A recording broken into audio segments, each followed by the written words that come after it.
Monteria is a city where violence is present in all its forms, and we experience sexual violence every day.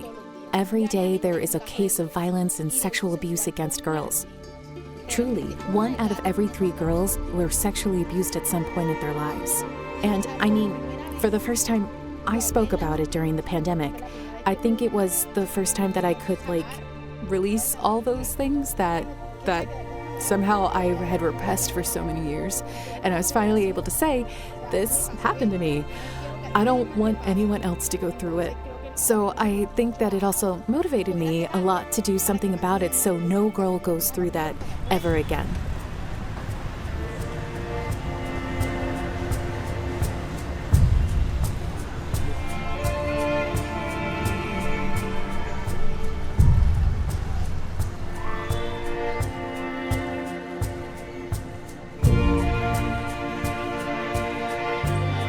My mom lived in a rural area in the city of Monteria, and she was displaced by the illegal armed groups that operate in that context.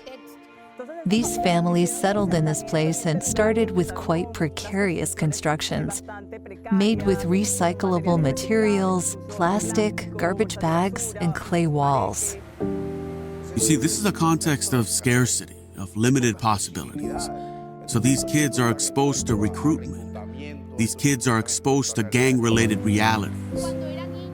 When I was a child, I always saw that here in this place, there were a lot of shoes hanging up on the wires, which is a way for the groups that sell and trade drugs to mark their territory. To be here was scary for the children because this place represented violence, it represented chaos. Something could happen just like that. In this very place, many young people were killed who also at some point strayed from the right path and made wrong decisions with their lives. People normalize the acts of violence that occur. I don't tolerate any type of violence against children. Street harassment, sexual harassment, these are types of violence that are normalized in society, and we simply stay silent. We don't say anything. We act like this is okay, that it's normal to live in a society like this. One of my motivations has always been to raise my voice for others.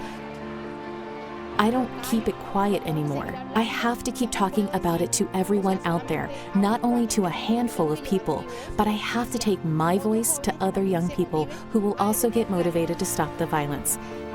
That's why I created an initiative called Views that precisely aimed at that. There are some murals we made over there outside the school where we've painted messages to encourage that, like, let's stop the violence. I'm also part of a social movement called Peace Builders. We seek to advocate for the rights of children, adolescents, and youth. Currently, I am a coordinator of a school called Peace for Good, which is a school for leadership development where we work in partnership with schools. She is already a voice that speaks not only to the youth in the area. She is already speaking to the whole community. She is capable of creating, developing. She's very creative and proactive. She also has the ability to convince and motivate others. And she's there behind every action, pushing it forward. Today, this place represents the only space in the community where the entire population can come to relax, have fun, and spend a pleasant time with family. Back then, this place used to have a lot of shoes hanging on the wires, but not anymore.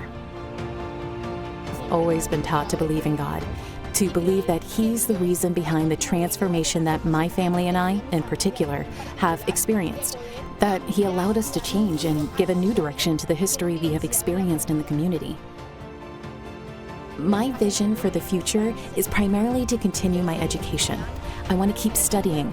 I would like to pursue a master's degree to gain more knowledge about social development, about education, and I envision myself in the future as President of the Republic of Colombia.